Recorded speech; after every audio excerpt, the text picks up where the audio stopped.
Alors, je vais vous présenter donc le programme AD Biotech, ce que c'est, le programme, et aussi ce concept que nous avons qui s'appelle convergence, pour aller vers une approche holistique des problématiques et des événements qui sont reliés pour vous expliquer les choses. Alors, la première chose, donc, qu'est-ce que AD Biotech? Donc, c'est un think tank, mais aussi un think tank indépendant des biotechnologies dans le sens large, qui est transdisciplinaire, transsecteur d'application, qui cherche des rapprochements entre le secteur public-privé et les nouveaux partenariats. En gros, on fait péter les silos. Voilà. C'est-à-dire qu'en fait, dès qu'il y a des endroits où on nous dit c'est pas possible, on peut pas faire, c'est le sujet sur lequel on va s'attaquer. D'accord? Donc ça, c'est très important. Chez nous, les choses, quand on nous dit que c'est pas possible, c'est un sujet qu'on va prendre en main. Souvent, c'est un problème tout simplement de silos qu'il faut faire exploser. Donc les différents secteurs que vous voyez, donc nous sommes présents sur l'ensemble des secteurs qui touchent aux sciences de la vie, et en particulier santé, l'impact de l'environnement sur la santé.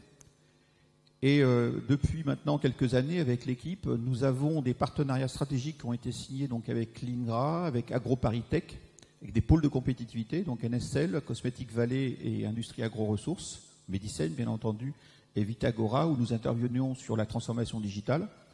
Et on a des partenaires, soit presse, Biotech Info, mais aussi des écoles, et bien évidemment AgroParisTech en faisant partie. Donc nous avons 215 participants. Donc comme vous voyez, ce qui est intéressant, et on veille toujours, c'est que ce soit à peu près équilibré, c'est-à-dire qu'on a 44% d'industriels, on a 40% d'académiques et d'institutionnels. Vous avez la liste des gens dans le document qu'on vous a remis. Et on a des pôles, des clusters, des associations qui viennent aussi nous rencontrer. Vous voyez aussi la répartition sur les secteurs d'application. De nouveau, nous avons veillé à ce qu'il y ait une forte représentation de l'ensemble des différents secteurs. Souvent, il y a des gens qui se disaient « mais ça ne m'intéresse pas ». On dit non, au contraire, il faut venir écouter. Bien évidemment, nous avions un comité scientifique pour piloter l'opération, un comité d'organisation, des permanents. Donc, nous sommes une association qui a des permanents qui fonctionnent régulièrement. Et puis un certain nombre de soutiens qui sont l'ANSES, la DCCRF et le ministère de la Recherche et de l'Industrie. Donc comme vous voyez, nous avons toujours partout une représentation très large en fait des différents acteurs, aussi bien PME que grands groupes institutionnels ou académiques. Donc le programme va se dérouler entre, on va dire, 5 sessions, donc entre aujourd'hui et demain, et des tables rondes. Je ne rentre pas dans le détail, mais ce qui est important de comprendre, c'est que ça s'appelle bien les microbiotes, avec un S.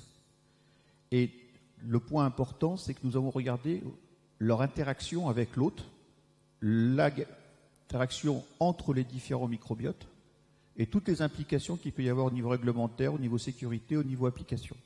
Donc l'objectif ici, c'est pas de faire le séquençage du microbiome, c'est pas ça qui est intéressant, il faut le faire bien évidemment, mais c'est plutôt de raisonner en fonctionnalité et en intérêt pour des applications industrielles.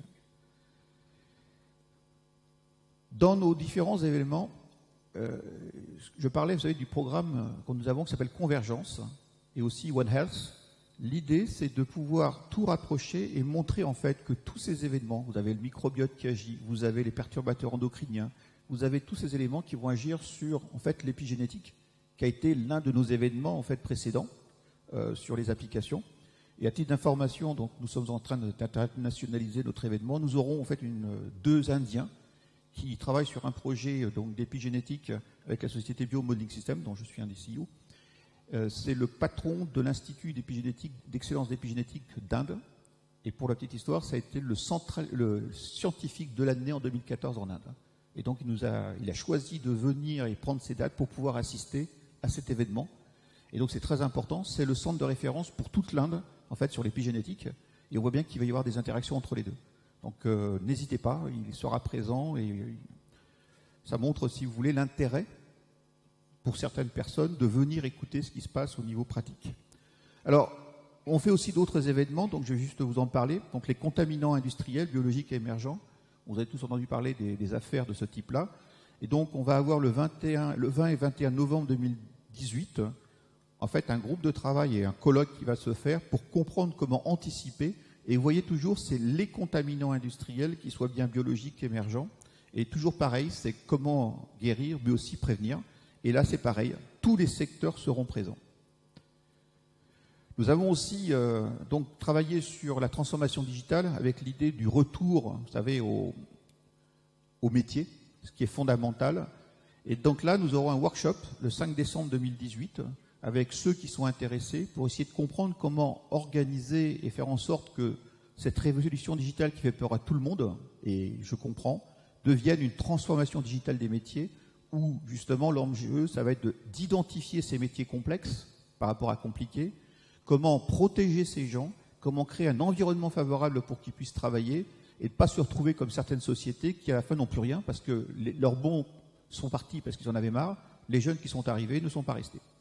Pour information, ce position paper a été repris dans la presse, a été présenté à Vitagora, à l'ANIA, Médicène, fait l'objet d'un dossier dans gestion hospitalière qui est la référence dans ce type. Donc si vous êtes intéressé, n'hésitez pas.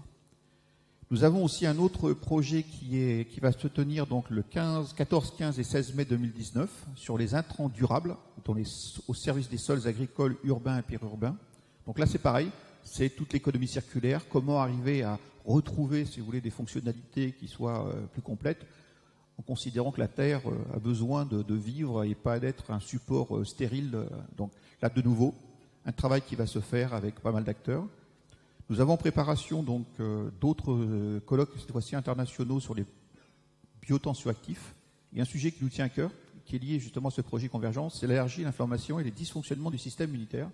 Vous savez peut-être, c'est que les gens de l'inflammation et les gens de l'immuno ne se parlaient pas. Donc on s'est dit, il est peut-être temps de pouvoir avoir une discussion globale. Et ça va rejoindre en fait toutes les actions sur les microbiotes, bien évidemment, mais aussi sur les impacts en épigénétique. Donc vous voyez, tout ça est en train d'arriver sur comment l'environnement agit sur notre système et comment on peut arriver à le décrypter. Ça, c'est tous les gens qui sont ici. Donc vous voyez, il y a du monde. Vous avez pratiquement tous les industriels du secteur qui sont présents.